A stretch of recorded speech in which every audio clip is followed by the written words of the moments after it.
He sounds like Ek0p's on the line to give us some of his insight and his strategy. Tell us how he's feeling after this match. Ek0p, can you hear us? Yee! What's up? What an excellent match. The full 5 games, and I don't expect anything less from the Salt Boys. Tell us about what's going on in this match. It looked like you had actually walked RDU into playing Druid in game number 4. Talk to us about the setup for this one. Oh my goodness. I mean, it was crazy. I thought he would bring Warrior at one point for sure, because like this has been the most played class for him in HPL, if I did my research right. And yeah, most of the time he just played Patient Warrior, so I was just hoping to snipe it at least once with a Control Warrior, which is why I played it 3 times in a row. I mean, even against stuff like Handlock yeah, I guess Face Hunter or just any type of aggro deck, it can still win.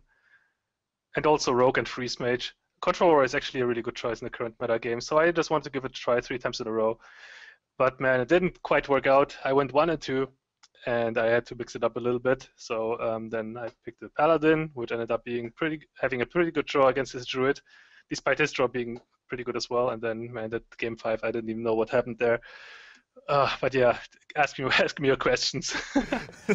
All right, so when we talked to you a couple weeks ago when you got your first win in a while, you were a little down on yourself, and by a little, I mean a lot.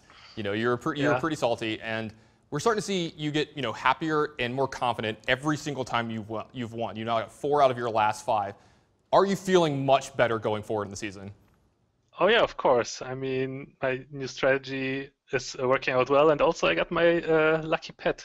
So, I mean, it's just looking so much better. It feels to me like confidence is such a big issue for you, and this almost feels like the old Ek0p that we used to see. You're traveling around the world, winning tournaments. You know, you have to know that the fan support is behind you. People want to talk about love you or hate you. People like to talk about you, and that means you got to be winning, because you got to give the haters something to talk about, and you got to give people who want to see you win something to feel as well. Does that motivate you or drive you at all?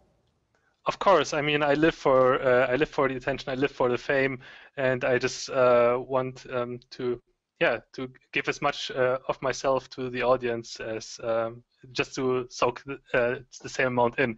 So I'm always giving my all. I always try to put on a show for everyone, and if people appreciate it, then even better. I'm certainly appreciating it. It's a lot of fun to watch you lately. Now, when we had talked to you earlier, you had said, you thought your season was over. Now you've won 4 or 5. Your next match is against Green Sheep, who he's having a way rougher time than you are. Do you think you're going to make the playoffs?